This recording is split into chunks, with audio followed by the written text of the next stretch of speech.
Добар ден, почитувани, добре дојдовте во магазинот за родителство 0+ месеци на телевизија Телма. Еден од најголемите предизвици за родителите е решавањето на проблематичното однесување на нивното дете.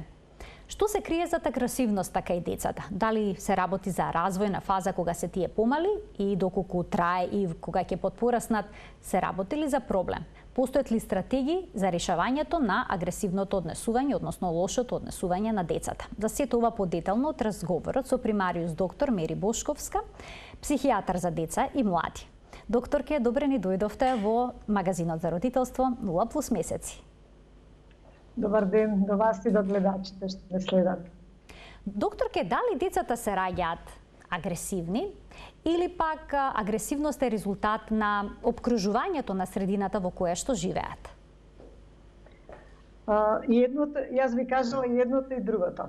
Значи, агресијата, сите ние се раѓаме со биолошките теории за агресијата велат дека сите ние се раѓаме со агресија, само се разбира ние возрастните знаеме да ја канализираме таа агресија, а додека децата, додека се мали, треба да ги научиме како да ја канализираат таа агресија, бидејќи агресијата по дефиниција е однесување кое што е непримерено и кое што има за цел да предизвика на некого болка или патење. Сега, кога зборуваме за децата, се разбира оваа дефиниција не важи, бидејќи се тие мали, бидејќи нивниот емоционален, сознаен, односно когнитивен развој е во тек, така да возрастните се тие кои што треба да ги научат децата на едно примерено однесување, односно да престане детето да се однесува агресивно. Додека освен таа биолошка теорија, постојат и други теории кои што велат агресијата дека се јавува во ситуација на фрустрација. Значи, кога сме ние лути, вознемирени и децата исто така, значи манифестираат агресивно однесување. И другата теорија вели дека агресијата се учи, дека е тоа едно научено социјално однесување и тука можеме и оваа теорија да ја примениме кај децата. Она што децата го гледаат, слушаат, е по пат на имитација и ќе го практикуваат. Така, прифаќаат одреден модел на однесување. Има ли разлика во агресијата помеѓу момчињата и девојчињата? Например, момче на 2 години изразува ли агресивно однесување поразлично од девојчињата? Дали едните се повеќе физички агресивни, а другите вербално? Видете, кога се децата мали, најпрво агресијата може да се јави некаде од кога ќе продат на 18 месеци, доколку нешто им е ускратено, доколку родителите се обидуваат да ги ограничат или негователите тие што се со нив. Значи, разлика некоја нема, меѓутоа во однос на фреквенцијата, во однос на честотата, има разлика во тоа како се манифестира агресијата. Значи, момчињата се повеќе склони да манифестираат агресивно однесување со удирање, буткање, тепање, значи физички облик на агресија, а додека девојчињата тие манифестираат вербално, се разбира, кога ќе се јави говорот некаде после 2-та, 3-та година. Значи, се разликува облиците како се манифестира агресијата, иако и едниот и момчињата и девојчињата го користат и едното и другото во ситуации кога се фрустрирани или лути. Така, децата знаат да тепаат, да гребат, да гризат. Сега, доколку се работи за едногодишно дете, може ли тоа да се смета за развојна фаза? Дали е проблем? Видете, кога зборуваме за едногодишно дете, се разбира дека тоа е фаза. И дека децата, нели, ако одиме по оние теории фројдовски, дека прво се орално фиксирање, нели, преку устата, тие цицаат, се јавува тој прв рефлекс на цицање, значи таа орална фаза значи да светот го осознава преку сетилото, поврзано со сетилата околу устата. Така да и се разбира, но говорот на едногодишно дете, говор уште не е развиен, говорот почнува после 18-тиот месец да се развива, така да детето може да ја гризне мајката кога е луто, може да ја гризне кога нешто го боли, значи и на таков начин да покаже негативна емоција, која што можеме да кажеме дека е агресија. Меѓутоа не можеме тоа да го поистоветиме со агресија кај 3-годишно дете и се разбира кај поголемите деца. Така да оваа орална фаза значи да детето и ги става предметите во уста, бебето, знаете, оно така го осознава светот. Така да задачата на возрастните како расте детето, се разбира на бебето ќе отргнат, ќе го пренасочат, ќе го галат, но кај 2-годишни и 3-годишни деца доколку продолжи да гриза, значи таа фаза помине, да кажам дека и 2-годишните деца може да пробаат, да кажам условно, експериментираат, да гризне или да бутне некого со цел да добие нешто. Но затоа тука се возрастните, пошто веднаш треба да укажа дека таквото однесување не е добро, дека гризењето боли и дека детето не треба да гриза. Значи, пораките се јасни, кратки, целни, со цел детето да не разбере. Не можеме ние да му објаснуваме многу тука и да филозофираме, па тоа е боли, па другарчето ќе ти се налути, па тоа ќе се случи. Значи, кога многу му објаснуваме на детето, нема да ја разбере суштината.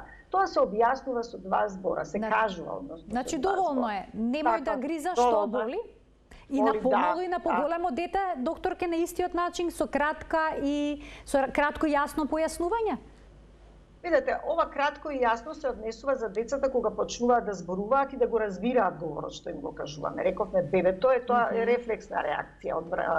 Меѓутоа, кај помалите деца, 2 и 3 годишни деца, секако дека кратко треба да им објасниме.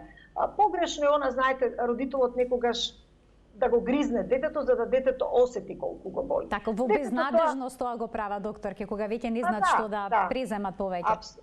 Апсолутно, може да го прават во безнадежност, може да го прават за да детето осети. Ја немам, тие се со цел да го научат. Значи, сака детето да го научат, но детето кој ќе осети болката, тоа ќе знае дека боли, ама нема да свати на таков начин емпатично дека и другиот го боли. И тоа може да потоа повторно врати со агресија. Да врати на мама да ја удри или на тато, или да бутне нешто. Значи, затоа е потребни се други стратегии со кои што детето ќе го научиме, а не директно да му враќаме ние со агресија, односно со гризнување, за да тоа почувствува. Да ги поканиме денеска гледачите во 0+ месеци да се вклучат со нивни прашања, но исто така и искуства поврзани со лошото однесување на нивните деца. 3076 677 е телефонскиот број на телевизија Телма. Добре дојдени сте почитувани со вашите прашања и на сите нив одговор ќе даде денешната гостинка, примариус доктор Мери Бошковска, психијатар за деца и млади. Доктор, ке точно ли е дека гризањето, кој што е особено проблематично во градинките, и голем дел од родителите ги спишуваат децата од градинка токму поради овој проблем? Јас не работам во градинки и не знам дали ги отпишуваат. Во секој случај, секој родител ќе биде повреден доколку неговото дете е повредено. Но она што знам долги години во соработка со градинките, дека негователите, воспитувачите таму, доколку таквото однесување е зачестено, да се разбереме, ако еднократно се разговара, се гледа причината зашто е детето агресивно, но доколку тоа продолжува и трае подолго време, ги советуваат родителите да се обратат за помош кај психолог, значи кој што ќе разговара со децата и каде што ќе се види причината зашто детето е агресивно. И тука има и најважно е, знаете, веднаш да се реагира. Веднаш да се реагира како таквото однесување не би продолжило и не би се зацврстило. Затоа што детето, ако види дека може да ја добие играчката со агресија или ако бутне, се разбира, негователите таму нема да го дозволат тоа, но ако тоа го практикува дома и ако тука веднаш таквото однесување не е воочено од страна на родителите, детето ќе научи дека агресивноста е, односно удирањето е добар начин да се добие, да се стигне до целта. Така да тука се, што и да манифестира детето, како и да се однесува. А непишано правило е дека секогаш возрастните се одговорни да го научат детето на примерено однесување.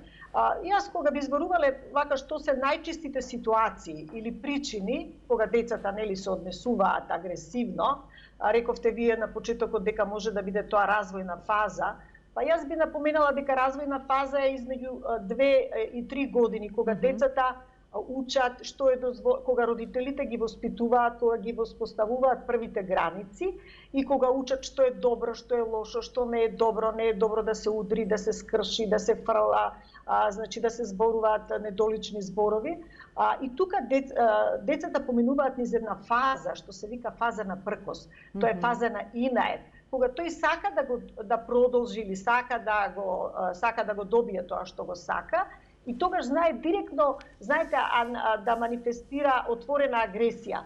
Тоа се уште не може да ги опише, иако има фон на зборови, он не може да го опише зошто е тоа секогаш луто, зошто е бесно.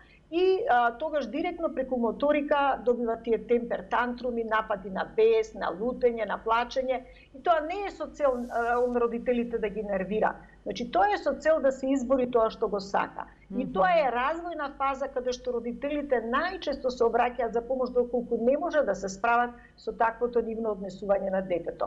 Јас тука би напоменала дека кога зборуваме за причините биолошки, би го споменала темпераментот.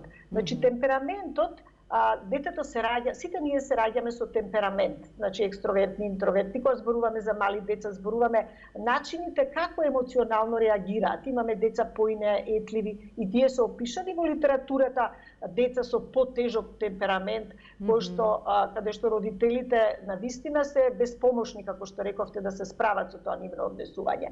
Во секој случај, како и да е, каков и да е темпераментот, секако дека, пак ќе напоменам, родителите со нивните воспитни стилови, воспитни ставови се тие кои што треба да го обликуваат темпераментот. Се разбира, физичката казна не е добар начин, односно не е никаков начин и тоа не треба да се практикува, бидејќи агресија раѓа. Родителот го удира детето затоа што е лут и безпомошен и не може да го пренасочи тоа негово однесување, но детето ќе ја прими таа агресија, ќе научи под наводници дека е во ред да се удира кога нешто, кога си луд, незадоволен, фрустриран, па тоа ќе го манифестира во околината. Се разбира, уште поголем проблем, наместо поука, поголем проблем. Па може да биде ако често се, па велам, физичката казна не е од рајот излезена и таа синтагма е сосема погрешна. Реков, тоа е повеќе безпомошност на родителите, но добри се, има други начини како да се детето кога се однесува така, како да се постапи. Кога зборуваме за 2 годишни деца, пренасочување, тоа е добар начин. Значи, било да е тоа со некоја игра, со сликовница, со некоја активност, со вода, значи каде што детето можеме да го пренасочиме, а додека исто така и 3 годишното и 4 годишното дете можеме да го пренасочиме кон активности што му се нему интересни. Да кажам дека нема едно правило, знаете, тука креативноста на родителите од голема корист, они си го познаваат нивното дете. Едно дете може да се задоволи, ајде ќе одиме да прошетаме доле или ќе одиме на лулашките пред зграда, а за друго дете може да биде од корист да му се даде пластелин или некои водени боички или нешто на лист да црта. Значи тоа е и пренасочување, но и привлекување вниманието на еден добар конструктивен начин со што детето ќе го отргнеме од таквото однесување. Вие споменавте убава лошото однесување, вака малце пресилно тоа ми звучи, сепак се тие деца во раст и развој. Тука да не заборавиме да кажеме дека не треба на децата да им викаме дека тие се лоши, дека е он лошко, па дури знаеме и етикетат некогаш да се залепи на детето. И знаете, кога така ние велиме, детето почнува да интроектира, да ја повнатрешнува таа слика за себе како другите го доживуваат, па да почне така да се однесува. Кога ќе имат 4-5 години, еве јас сум лош, па така правам. Сакам да кажам секогаш да акцентот го ставаме на неговото однесување, а не да ја дисквалификуваме неговата личност. Ќе поразговараме за конкретни стратегии за решавање на проблематичното однесување кај децата, но претходно, доктор, ќе да го вклучиме гледачот кој што очекува да постави прашање во денешната емисија. Добар ден. Ало, добар ден. Повелете. Марија, поздрав до тебе и до гостинката. Ви благодарам. Имам една примедба за прошлата недела. Емисии кои што беа наменети исклучиво за постари луѓе и тие што немаме Фејсбук, значи треба да... Така, не можевте да поставите прашање, но сепак беа тоа денови на жалост и направивме поради тоа исклучок, но ете, во веќе следните емисии ќе можете слободно да се јавите во програма и да поставите прашање. Ви благодарам за вклучувањето во емисијата, а веќе од утре во емисиите Телма амбуланта ќе бидете добре дојдена со ваше вклучување. Доктор, ги споменавте тантрумите.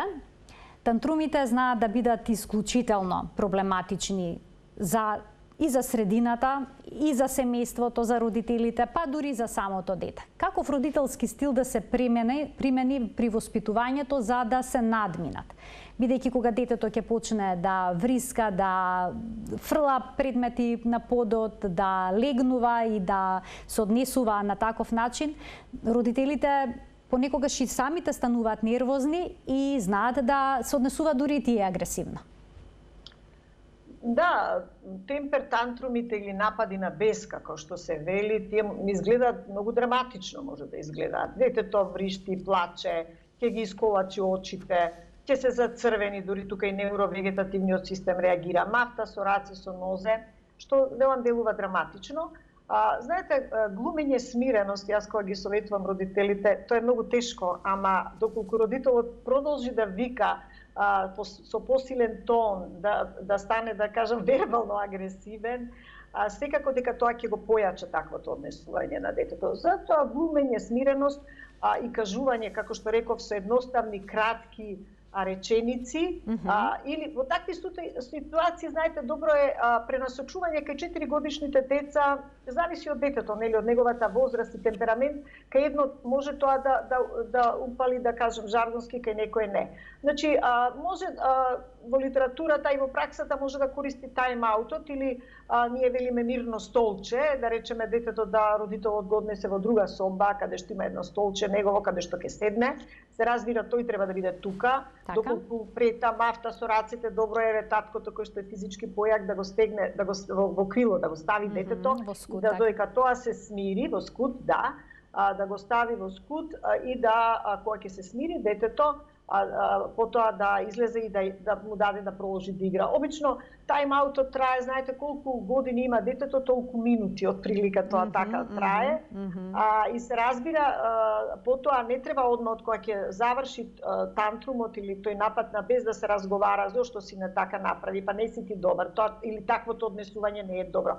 Значи кога уште емоциите не се стишени, значи доколку почнеме да разговараме, детето може да го повтори тие исти напливи на бес и на лутење. Значи се разговара по известно време, можеби дека тоа не е добро или дека кога удира дека тоа боли и повредува, но не веднаш. Значи детето да се смири, да се пренасочи и со првата работа што добро ќе ја направи, за која што ќе се има основа да се пофали, значи да се пофали детето, бидејќи пофалбата прави кај детето да се јакне самодовербата и на таков начин да не да се заборавите претходното однесување, меѓутоа да не ставаме акцент на лошото, непримерено однесување.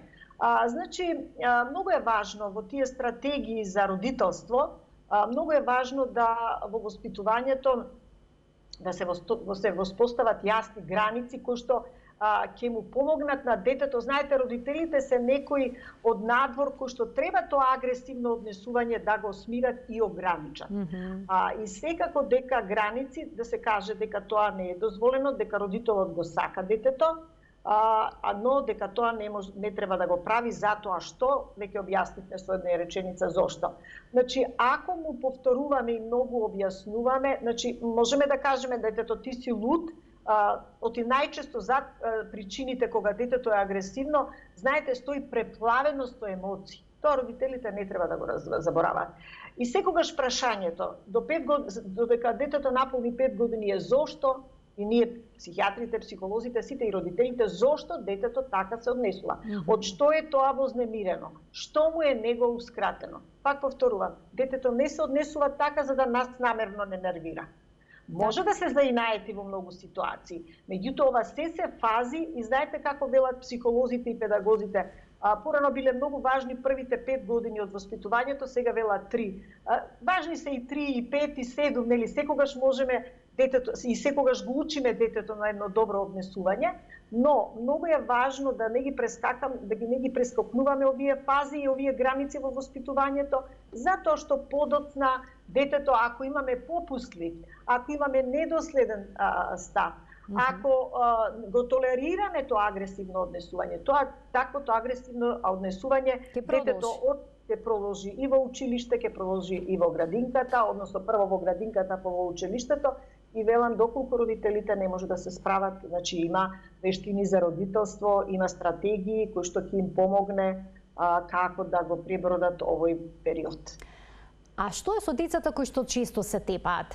И кому прво треба родителот да се обрати? Дали на агресивното дете или пак на детето што е жртва? Бидејќи обично прво приоѓаат кон детето кое што плаче, кое што е истепано, ќе му речат смири се, а другото ќе го искараат. Како тоа треба да изгледа? Знаете, родителите треба да ги разделат децата. Треба да ги разделат. Треба да ги разделат. Да, затоа што знаете сега, вие ако истражуваме, како велат, што е јајцето, што е кокошката, кој почнал, кој прво му рекол, кој му земал. Родителот не ја следел и не ја гледал играта. И значи да се братчи, сестриче и братчи, браче, нели, сестриче и близнаци, било како. Секогаш значи се разделуваат децата, доколку се степале за некоја играчка, се зема играчката, се кажува, они може тогаш да доживеат повторно, но еве повторно напад на бес, на плачење. Така еден тантрум да следува. Може да следи еден и тантруми од двете страни, нели? Или едниот вришти, другиот го гледа збунето или обратно, ако се работи за 3-годишни деца. Значи, тука родителот треба да ги раздели и да ја земе играчката. И сега сликовите, ајде сега играчката ќе спие, вие не можете да се договорите кој. Или може, знаете, да биде родителот толку креативен, па да ја земе играчката, па да ја скрие во едната рака, па кој ќе погоди. Тој прво ќе игра 5 минути, па другото дете ќе игра 5 минути. Децата немаат уште, погрешно да не бидам разверена, поим за време, но ќе знаат дека одредено време ќе игра едното дете, па другото дете. Бидејќи, ако родителот ја се насочи кон она дете што е, може има детето едно е поосетливо, поинхибирано, или секогаш другото дете ќе го доживее тоа дека него повеќе го сакаат и дека ќе го доживее како неправда и може агресијата уште повеќе да ја зголеми кон другото дете. Затоа тоа разделување и доколку не може да се договорат, играчката као ќе спие децата до 5-та година, нели, на мртвите предмети се уште постои тоа анимистичко мислење, им даваат живи особини, така да ќе ги разделат, едниот игра на едниот крај од собата или другиот во другиот со други играчки, и доколку се смират да добијат играчката се. Така, знаете, ова е многу важна фаза каде што децата учат и да делат. Затоа што истото тоа искуство, вие споменавте во градинка, детето ќе го примени и во градинка, дека нема да се тепа и да го бутне или изгризне детето ако му ја земе играчката. Да. И тоа обично овие деца што се единчиња малку потешко им е на родителите кои се тргнат во градинка, бидејќи го нема тоа искуство на делење, малце заглавуваат во една фаза на егоцентризам, значи цел свет се врти околу нив, тоа е нормална фаза до 3-та година, но доколку тоа продолжи понатаму, значи тие искуства или да се повлекуваат или да стануваат нервозни, да сакаат да биде понивно, па може да имаат малку проблем, нели, некои велам во социјализацијата, особено ако се поинаетливи. Имаме гледач кој што очекува да се вклучи во 0+ месеци. Добар ден за него. Добар ден, јас ли сум на линија? Да, вие сте, ве слушаме, повелете во програма сте. Так, вие пратам емисијава. Така? И би сакала да ја прашам госпоѓата за агресивноста на децава која се јавува од овие видео игри кои што ги играат по цели ноќеви на компјутери. Така. Па како каде да се обрати тоа дете да му се помогне да се одвикне од тие игри да ги игра, бидејќи тоа му ствара агресија, нервоза и агресија. Иначе детето е супер за све друго, али откако почна по цели ноќеви да игра на компјутерот, станува многу нервозен. А која возраст е детето? 16 години. 16 години, добро. Ви каде да се обрати? Така, каде да се обратите за овој проблем? Ви благодарам за вклучувањето во емисија. Повелете, докторке. Вака, кога зборуваме за адолесценти, веќе тоа е друга тема и кога долго се минува, нели, адолесценција е период 14 години нагоре, значи тука навистина има селуваат многу проблеми и агресивноста. Сега тоа е кај повозрастните, кај поголемите деца малку е потешко тоа ограничување кога поминува многу време. Сега одлично е прашањето на госпоѓата, на гледачката. Јас сега тоа би одговорила за малите деца, а за агресивноста и видео и интернетот и зависноста од сето тоа би била друга тема, или се зборува многу на таа тема. Вака би кажала дека, значи, навистина малите деца доколку бидат пред екраните, значи повеќе од 1 час, стануваат нервозни. Прво стануваат нервозни и знаете, стануваат кратко, кога ќе престане, па дури кога гледаат долго цртани филмови на овие што се не знам, телевизии што има 24 сата, не велам тие дека гледаат 24 сата, ама ако гледаат 3-4 повеќе од 1 час, тие веднаш штом престана да гледаат имат една краткотрајна агресивност, хиперактивност, така се истрчуваат, се раздвижени, нервозни, разразливи. Значи малите деца измеѓу 3 и 4 години, тие, знаете, уште немаат когнитивно сознано, не разбираат дека удирањето, тоа што го гледаат во цртаните, па дури Том и Джери кога се бркаат, па кој ќе го истепа мачорот, глувчето или обратно. Значи тоа не може да, они се смеат и гледаат, но не може да разберат дека тепањето повредува, дека некој кога ќе го убие, кога ќе падне, дека умира и било како. Значи се уште не го разбираат тоа. И тие било по пат на имитирање, тоа што го гледаат, и ако гледаат долго, тие го имитираат движења, звуци, го имитираат и агресивното однесување. Навистина, значи, многу истражувања сега се прават во тој правец. За големите деца може да биде тоа поучно, нели, и секако, но ограничувањето е многу важно, затоа што значи, цртаните филмови со насилни сцени, секако добро е тука да е родителот тоа време додека го гледа детето, па да му објасни дека они се бркаат, па сега он божемски го удира, но да му објасни на начин примерен, како што е за детето, како детето доколку гледа само, знаете, тоа е многу поизложено, потоа тоа истото да го имитира и да го практикува и кон другите деца, а и нели може да манифестира исто такво слично однесување. Значи надзорот од возрастните и ограничувањето Но ограничувањето, докторке, понекогаш оди многу тешко, бидејќи кога се обидуваме на детето да му го земеме таблетот или да смениме канал, тука започнува нешто слично на тантрум, агресија, викање, може да почнат да фрлат играчки по земја и слично, да не годуваат. Така е. Доживуваат доколку се ограничи, и тоа е едно задоволство во кое што детето гледа слики. Велам, до 2 години воопшто не треба да, родителите не треба да ги оставаат децата пред екраните. Јас стално го повторувам тоа, бидејќи и Светската здравствена организација и Америчката педиатриска велат, не е тоа корисно. Детето гледа слики, ништо поучно нема во тоа. А родителот можеби купува време за себе, да заврши дома работа. Меѓутоа, од 3 до 5 години, секако дека повеќе од 1 час, знаете, правени се истражувања, доколку детето гледа помалку и видеоигри или тие цртани филмови што се со агресивни содржини, сега за среќа има нели други, не ги напаѓаме цртаните филмови, има и со многу поучни содржини, и наши македонски, нели.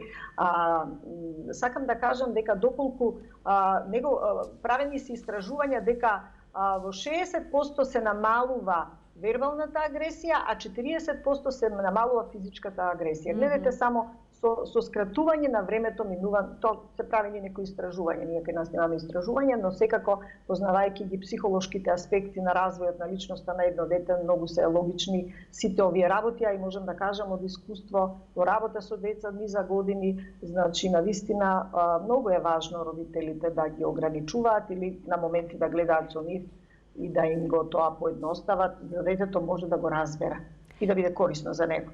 Тука ќе пуштиме еден блок реклами, а веднаш потоа продолжуваме со денешниот разговор.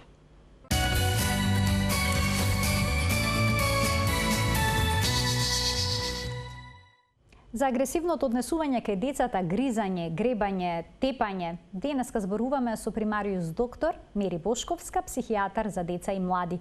Докторки, имаме гледач кој што очекува да постави прашање, па да му дадеме предност. Добар ден. Добар ден. Ве слушаме во програма, сте повелете. Така, поздрав до сите во студиото. Благодарам. Гледачка од Скопје. Сакам да прашам сега, не знам дали е соодветна темата денеска, меѓутоа нешто во врска со детенце кој што пројавува тикови од неодамна. Така, на која возраст е детето? Детето 3,5 години, неколку месеци, 4 годинки, од неодамна тргна во градинка и нешто почнавме значи да приметуваме тикови со трепкање на очите и малце во устичката. И сега онака сме сите загрижени, здраво, право детенце, ама нешто се случува. Така, преку ноќ се јавиле тиковите. Ви благодарам за вклучувањето во емисија. Повелете, докторке. Па, мајката треба, мислам, родителите треба да знаат доколку се јават тикови на вака рана возраст, значи, на почеток да не го забележуваат од наводници, односно да не го опоменуваат и да не му викаат немој сине да правиш така, не е убаво и така натаму и така натаму, како ова би била една транзиторна, една преодна фаза и тоа би се надминало.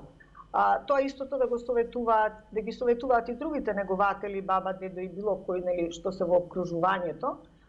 И добро е исто така да не го анализираат, односно тие може вербално да не кажуваат, но невербално може да го следат, го гледаат, а дете веќе на 3 години може да забележи исто така дека тоа дека они го наблюдуваат и свесно е као дека прави нешто под наводници што не е добро. Исто така, она што е важно, веројатно тој психолошки момент на поаѓање во градинка за дете преосетливо, она што велиме хиперсензитивно, она условено со темпераментот, не знам, теоретски зборувам, но преосетливо или самиот тој знаете, поаѓањето во градинка, тоа се, нели, животни пресвртници кои што за дете вака мало може да представува едно стресогено искуство. Така да, за почеток, значи, воопшто да не го опоменувате и да не го критикувате и да не го кажувате. Но доколку нели, тоа продолжи повеќе, ако трае повеќе од месец, 4 до 6 недели, секако добро е да се посоветувате со стручно лице, затоа што и тука повторно ќе ви биде даден совет на родителите што и како да прават. Така, како да постапат. Како да постапите, да. Доктор, имаме многу малку време, затоа накратко со моето последно прашање во денешната емисија, кое што се однесува на моментот кога децата се агресивни кон самите себе си, па почнуваат да се удираат, да се повредуваат, да се корнат косата, да се ги кубат вегите или пак трепките. Зошто тоа се случува? Видете, кога зборуваме за предучилишни деца, значи силната агресијата кога е насочена кон себе, тоа се вика автоагресија. И тука повторно, главната причина е кога детето го прави, тоа е многу силна вознемиреност. Значи, таква силна вознемиреност, како велам, до болка, да самата агресија насочи кон себе и да тоа го почувствува како болка. Она што споменавте, вадење на трепките, корнење на косата, кубење на влакната на косата, тоа се случува подоцна. Значи, после 5-7 година и нели таа трихотиломанија или тоа е една друга тема, која што исто може да зборува за многу причини психолошки, сепарациони стравови, други стравови, тоа е автоагресија, но исто така со порака за фрустрираност некаква или пак има и други причини. И тука веќе зборуваме за деца училишна возраст, кога може да се разговара и кога може да се направи проценка, се разбира и со разговор со родителот, и со детето, да се видат причините и навреме да се реагира како тоа би престанало. Значи, кога зборуваме за агресивноста кај малите деца, многу е важно родителите да умеат да постават граници, како што кажавте, до 3-та година најдобро. До 5-та и до 3-та. И 3-та е важна до 5-та, зашто детето колку порано се има доследен став во воспитувањето, јасни граници, секако детето ќе го научи тоа. И видете, ова е долгорочна инвестиција за понатаму. И јас само би кажал на крај една реченица од еден познат поет француски, Антуан де Сент-Екзюпери, кој што вели, француски писател: сите луѓе најнапред, сите сме биле деца, но малку од нив се сеќаваат за тоа. Така да, ова навистина е една фаза која што треба трпение, но долгорочно потоа ќе се исплати на подолг рок во однесувањето на детето, како би превенирале насилство кај возрастни, булинг во училиштата и така натаму и така натаму. Значи, доколку не се превенира, може потоа да имаат овие деца и проблем на училиште и да бидат агресивни и таму? Може да бидат под наводници насилници, тоа се деца, но може таа агресија да доколку навреме не се научи детето, тоа го практикува таквото однесување, утре да ги злоставува врсниците на училиште и тука да имаме, знаете, агресивното однесување, вашава денешна тема е еден степен преод кон насилство, доколку сите овие фази не ги надмине детето со помош на родителите на прифатлив начин и потоа следна тема е булингот, насилство со врсници и така натаму, да.